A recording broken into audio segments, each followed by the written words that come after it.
Samurais are cool, one of the most iconic figures in Japanese media, and rightfully so. And as expected, anime has zero shortage of them whatsoever. That's why I took it upon myself to tell you my 20 favorite action anime that heavily involve these cool swordsmen. Watch them wow you on screen with their amazing swordplay and adherence to codes of honor, or not. Before I start, I'll put it out there that I'll be focusing on the more traditional samurai archetype at play. So while we can have some technicalities with stuff like Bleach, the idea of them being souls and the really magical swords kind of puts it as maybe an honorable mention. However, we do have some eye-popping shows that defy logic, some with supernatural aspects coming ahead too. On another note, the samurai genre often overlaps with ninja stories, so that's an interesting thing to keep track of.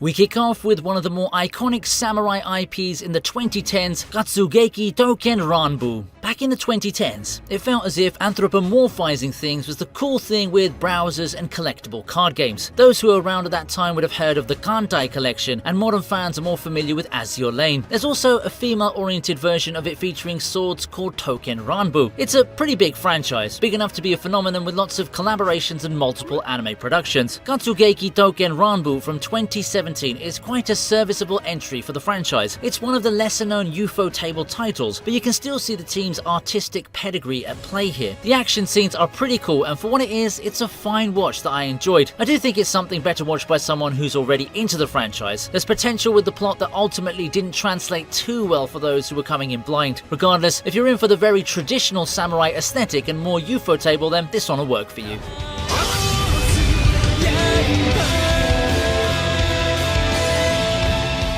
Touken Ranbu was quite the marketing juggernaut for a time, but I don't know anyone else who really watched Angolmois. Angolmois is doomed to be an anime buried in obscurity. It's rated R historical fiction portraying a lesser-known era, and it aired alongside what I think is the best season of Attack on Titan. Oh, and there's also an Overlord and Gintama season, and you have things like Cells at Work and Banana Fish for the new shows at that time. However, Angolmois is one gripping war story that chronicles the Mongol invasion of the 1274. It's a change of pace from typical shows, being a series that embraces its identity as a straightforward war drama using its realism as a selling point. Depicting war in such a non-glamorous way isn't exactly everyone's cup of tea, especially in a medium such as anime. Still, when anime hits the mark with it like with Vinland Saga, the results are spectacular. Angolmois may not be something that resonated with a lot of people when it aired, but those who want a rather intriguing war drama with samurai can really give it a shot.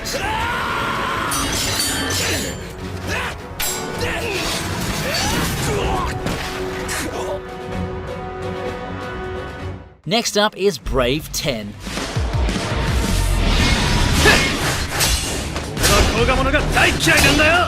When it comes to samurai anime, so many of them are set in the Sengoku period or the Meiji Restoration. Brave 10 from 2012 is the former, chronicling the journeys of the two main characters, the masterless ninja Saizo and the priestess Izanami. Together, they go through the war-torn lands in search of brave warriors, and along the way, encounter some familiar faces that you'll recognize if you've brushed up on your Japanese history. I'm talking guys like Date Masamune, Hattori Hanzo, and the like. For a time, there's no shortage of Sengoku-era anime. It definitely wasn't as ubiquitous as the notorious genres and the flavors of the year nowadays, but for a time, anything major with a historical backdrop will have no problem naming folks like Nobunaga. Obviously more targeted to girls like Touken Ranbu was, Brave 10 is one of the more niche titles from that subgenre and could be worth a shot. This thing doesn't need more episodes to become better though, if I'm to be honest with you.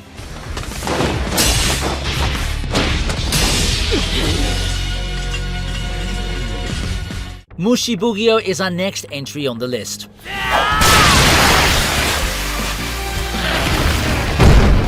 Now we're talking. We've had heavily historically inclined titles, so it's about time we inject some major fantasy into the mix. This time the stage is Edo, where giant insects terrorize the land. To deal with them, people call on the insect magistrates. Unfortunately, their master swordsman is unable to answer the call, and his son Jinbi gets sent instead. Determined to restore the honor of the family, he carries his fiery determination into battle, looking to rid the world of the insect infestation once and for all. Mushibugyo was a show that generally slipped under the radar back in 2013, but I've heard heard inklings of discussions every now and then about it. Out of curiosity, I decided to check it out and found myself watching a pretty entertaining anime. Sword fights against monsters and samurai in a kind of historical context, but with all the heavier fantasy elements, some fan service here and there. It's all my cup of tea. It takes a while to get going though, but it's one of the more underrated titles from that year when all's said and done.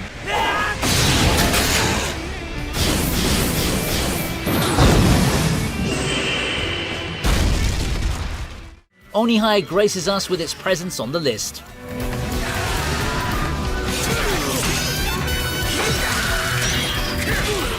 Onihai, what's that? I don't blame y'all. If there's a series that's emblematic of a marketing disaster, then it's gotta be this one. Poor marketing, poor distribution, competing against big shows like Yojo Senki and Konosuba Season. Maybe the anime team saw the writing on the wall and just phoned it in for a series that didn't look like it will sell. Which is a big shame, you know, because if there's one thing Onihai shows, it's that the show's got a stylistic approach that you won't get in typical mainstream anime. The few who watched it have compared it to Law & Order, as it's an episodic cop serial with samurai that offers a rich trove of stories to tell. Onihai really looked like an abandoned project, but it still provides quite a unique and creative approach to the classic samurai tales we've come to love in anime. It has an approach that goes against the grain, and while that may not have earned its profits, it's sure to get some fans to applaud the effort.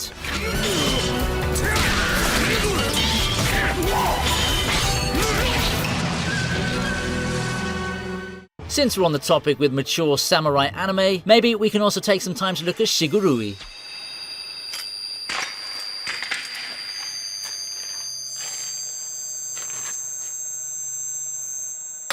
An even more niche anime, Shigurui doesn't mince words. While it's not completely historically accurate, it still remains a tense tale of the Edo period, a time that, contrary to popular belief, wasn't all dramatic love stories and magical kingdoms. It's every bit as unforgiving as a lot of the turbulent periods in Japanese history, and this is a show that pushes those ideas out into the forefront. While our previous entry has been compared to Law & Order, this one has made apt comparisons to a classical theatrical play. What with the music, the overall ambiance and vibes of the show, and whatnot. Shigurui isn't something that can be easily digested, and it's best enjoyed if you've done a bit of homework regarding Japanese history. Still, I feel it deserves some shout-outs for how artistic and sophisticated it looks. It doesn't look like something you'll get from anime, but here it is.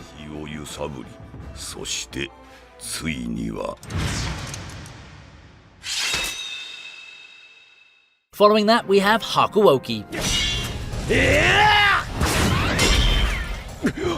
Honestly, Hakuoki is one of my first exposures to the otome game adaptation genre, so with that in mind, I've got quite a soft spot for it. The romantic tale featuring the Shinsengumi and the main cast trials has a little of everything for everyone. Its intended audience of teenage girls would love the cast of pretty boys and the romance, and those who prefer history and action would also have many things to like. Throw in some supernatural vampiric elements and high drama involving that aspect of the story, and you've got a rather underrated adaptation that I believe stands well on its own. Although playing the video games will give you a better grasp of the content. Hakuoki's plot wraps up quite conclusively after its 2 seasons, but it's also a franchise that spawns so many ways to enjoy the story. The compilation movies aren't bad, and there are lots and lots of supplementary OVAs. It truly was one of the more breakout otome series in the 2010s, even if the genre is arguably niche.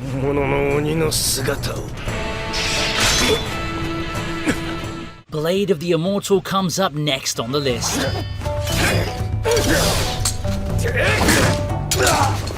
Blade of the Immortal is a samurai drama that tells of a swordsman cursed with immortality after having slain 100 innocent men. He then goes on a journey of redemption, all the while partnering up with a girl seeking revenge for her parents' murders. It's a dynamic setting you might have already been familiar with, but Blade of the Immortal never puts its eggs in the basket of being completely original and devoid of tropes. Heck, with it being a 90s manga, it may as well have helped in pioneering those very same tropes we've come to know in samurai period dramas. It's an adaptation of a manga famous for its spectacular artwork, and that much has partially been translated into anime with its 2019 adaptation. While it may not be a masterclass in visuals and animation, the art gets the point across rather well. It provides a great way for watchers to get the vibes of the show. It's quite grim, a bit more violent than expected, and has a whole lot of drama. Something like Shigurui comes to mind as a comparison, so you can try watching the two back to back and tell me which one you like more.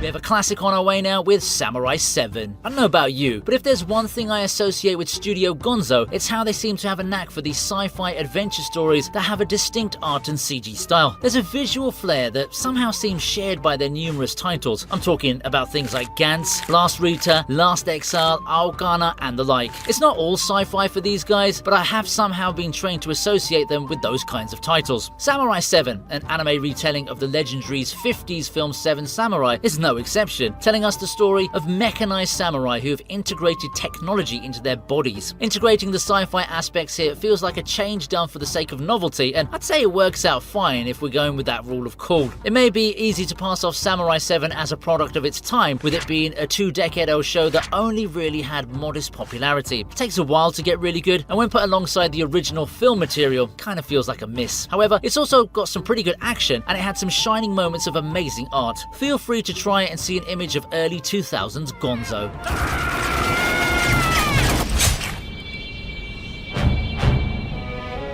Before we take a break, we have Ninja Scroll.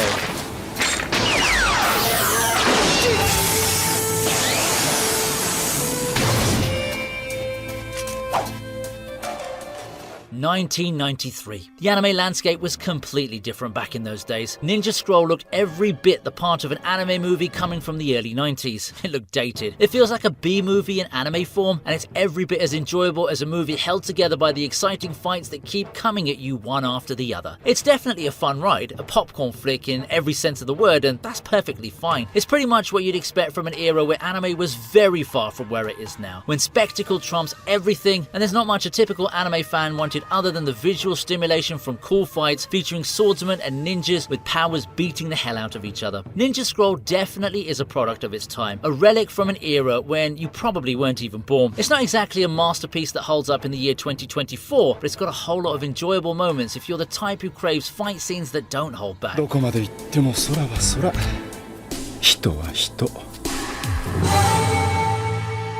Also, if you like what you've been seeing with the list in any way, feel free to hit that like button. It really helps the channel and the video, so thank you very much. Maybe a more familiar name or to shake things up a little bit now, here's Sengoku Basara.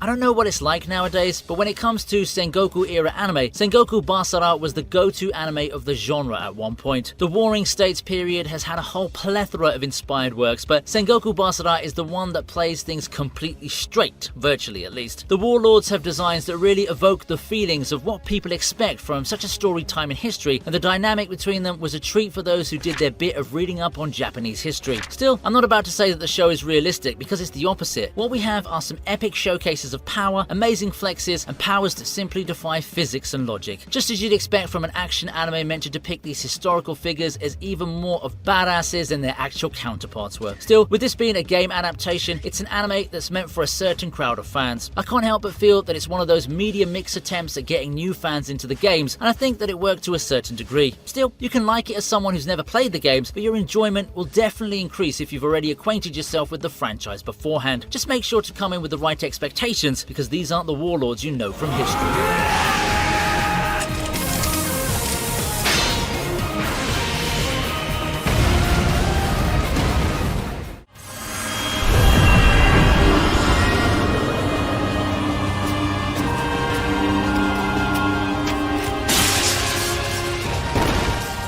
As the countdown reaches 9, Basilisk makes an appearance. Basilisk is likely not a title that evokes feelings of a samurai ninja drama that's intended for a more mature audience. It caught me by surprise at first too, when I found out that this anime is pretty much a bloody Romeo and Juliet style story of forbidden love, one that's entwined with a story of clans out for each other set in ancient Japan. It's quite a simple, if not bloody and serious plot that you probably would stay with for the spectacle. Basilisk as an anime has visuals as its strongest point in my opinion. The animation may not be anything to write home about, but the art and how the action scenes get depicted really emphasize the mood of the show. Along with the voice acting, the art direction does sell the premise of the show and its affinity for brutality quite hard. The anime knows the kind of story it wants to tell, and the sound and art direction don't betray it one bit. Oh, and it's got a banger opening that you may or may not have heard somewhere. It's quite popular for a song that started out as an opening for a very niche anime.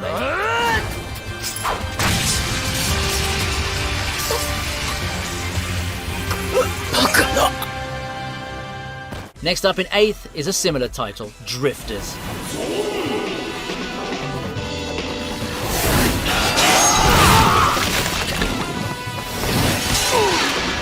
No, Drifter doesn't have a premise that's similar to Basilisk. However, what the two share in common is just how hard they can get with the violence. Instead of infusing the high-octane action within a story of forbidden love, Drifters plays things more like an isekai, a story where Shimazu finds himself pulled into a world of political turmoil, encountering other legendary and historical figures like the notorious Nobunaga. It's a dark fantasy tale that pits those legendary figures together as they fight to protect the world from destruction. Drifters is a fast-paced action show that's all about adrenaline. Since it's from the guy who gave us Hellsing, this much is to be expected. It's a show that thrives on the rule of cool like Sengoku Basara, but in slightly different ways. It's something that you don't take seriously, and if you just sit back and watch it as all hell breaks loose, you'll have a blast with this show.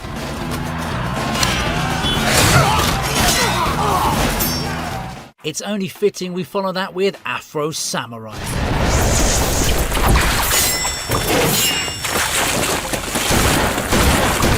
If you haven't had enough of the carnage, may I introduce to you the next title to satisfy your hunger. Afro Samurai is basically what many full-throttle action fans' dream anime is like. It pulls no punches with the action, has a serviceable plot that's easy to follow, and resolves things pretty quickly. As we go through those 5 episodes, we get treated to something that's oozing with style. Afro Samurai looks nothing like any of its peers back in 2007, and to some extent, the same can hold true to this day, even with the advent of the Western anime productions courtesy of Netflix. There's also a notable dub cast for the show with Hollywood A-listers, so you better go check it out if you're curious. Afro Samurai is perfect for someone who wants an anime that they can finish in one sitting. With only 5 episodes, it isn't that much of a time investment, and it's full of the gory action scenes that some people just can't get enough of. You ready to die like your pappy?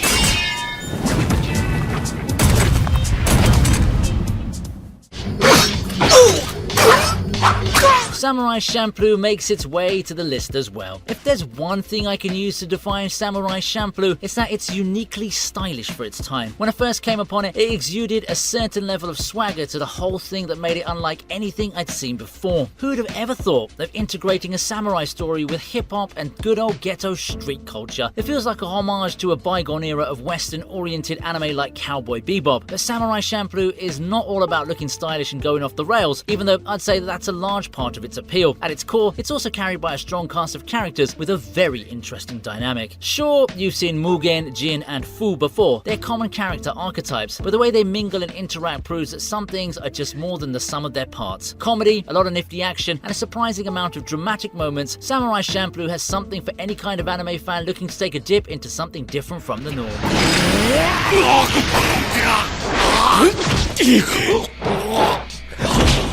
We follow that up with Hell's Paradise.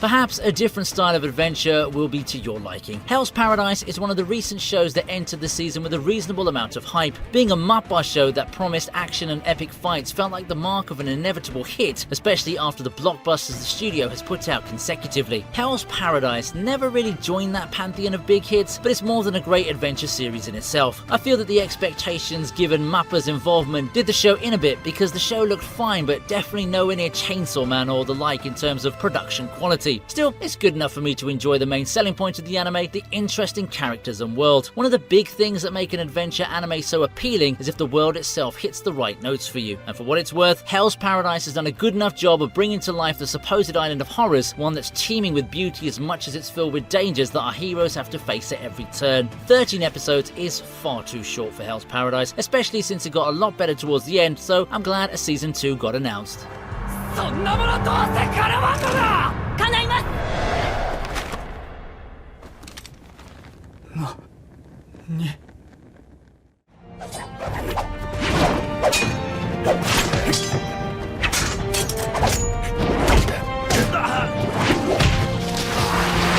As we approach my top 3, I'd like to give some love to Sword of the Stranger. Sword of the Stranger, for me, is one of the anime movies that defined the late 2000s. To some, it was a movie that came out of nowhere, but to me, it's a testament to how great anime can be in creating a very intriguing narrative that pays homage to its origin country's tradition. Set in historical Japan, this story tells of a mismatched pair's journey as they traverse the perilous lands of Japan, with a particular swordsman setting his sights on our orphan and ronin duo. You can immediately tell that Sword of the Stranger was a big-time production. Much love is being given to the presentation and the delivery of the characters. Its plot may be simple, but that's because it's merely a way to drive the scenes forward, a way to bridge us into numerous heartfelt moments and jaw-dropping action sequences featuring some of the best sword fighting you'll get in anime. It is by all means something akin to a modern classic, one of the best anime movies you'll get from the 2000s.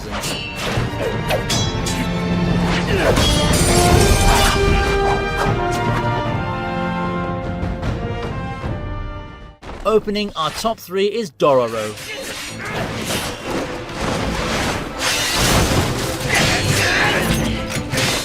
Dororo, hailing from 2019, is a remake of a really old anime that has several striking similarities to Sword of the Stranger. Like the latter, it's a tale of a wandering duo through a dark and perilous depiction of traditional Japan. Only this time, our main swordsman is out for revenge, looking to find himself and make himself whole by defeating demons across the land. Also, it sounds a bit like Blade of the Immortal, which we featured much earlier, doesn't it? And like the two titles, Dororo doesn't hold back. It clearly leans into its dark fantasy themes and depicts the violence that characterizes the setting, filling it with dark undertones with some hope peppered in, a prize given to the main characters for overcoming the tribulations that come their way. What I love about Dororo 2019 is that it's pretty much an upgrade of the half-century-old anime. It's easy to say that everything looks better when compared to a 1969 show, but it's not too uncommon for some remakes to lose the heart and soul of what made the original so good. Looking at you, Shaman King. But Dororo falls into none of those traps and gives us the definitive version of an age-old classic presented in a way that fits the tastes of the modern anime fan.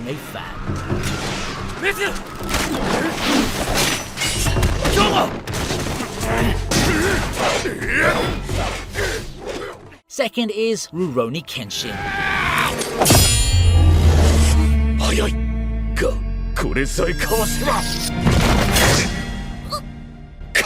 Much has been said of this anime that has made its way to become one of the pillars of the medium. For nearly 3 decades now, anime fans have been enthralled by this captivating tale of a wandering ronin seeking redemption. Kenshin's journeys are filled with questions regarding mortality, amazing displays of swordplay, and an outstanding display of what Japan was like in the Meiji era. A period of political turmoil and sweeping change, quite symbolic of our protagonist and the changes he tries to grapple with. And yes, technically, the samurai tag for Rurouni Kenshin is a bit of a misnomer if you're going to be really legalistic with it. Still, it's got all the marks of a traditional period drama that heavily features samurai. Oh yeah, and if you're wondering which one is better between the 90s version or the recent remake, I'd say both are fine. Why not watch both, which in essence tells the same story but with slight differences in terms of narrative emphasis.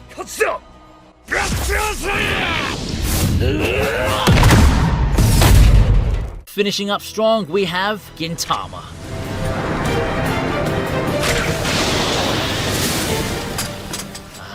Good old Gintama, a perennial favourite of anime fans worldwide. Gintama has had a great run on top of the anime world, renowned not just for its signature brand of comedy, but also for all the epic moments of triumph and heartbreak. It truly is a roller coaster of emotions, and you also get a lot of frankly amazing fights that make it the shonen masterpiece that it is. Gintama deserves every bit of the hype, with it mastering the art of weaving together so many genres and seemingly flipping the switch completely, going from the most awkward comedic moments to some genuinely gripping character drama and some of the most standout fights in 2000 shonen, all while never missing a beat, is a feat in itself. Lovable characters with detailed backstories, great fight choreography, and an epic culmination of a final arc. There's so much to love about Gintama and how it finished its anime run in full glory. There's a lot of catching up to do with its episode count in the movies, but it's worth every bit of the journey. And that's it for this list. As you can see, samurai anime has come in many forms and shapes. Some are more mainstream than others. Still, I'm curious to know what your favourite samurai anime is, so please share your thoughts in the comments section below. Also, if you're looking for some more videos, how about taking a look at the top 30 shonen anime from 2000 to 2024? That's all from me today. See you in the next video.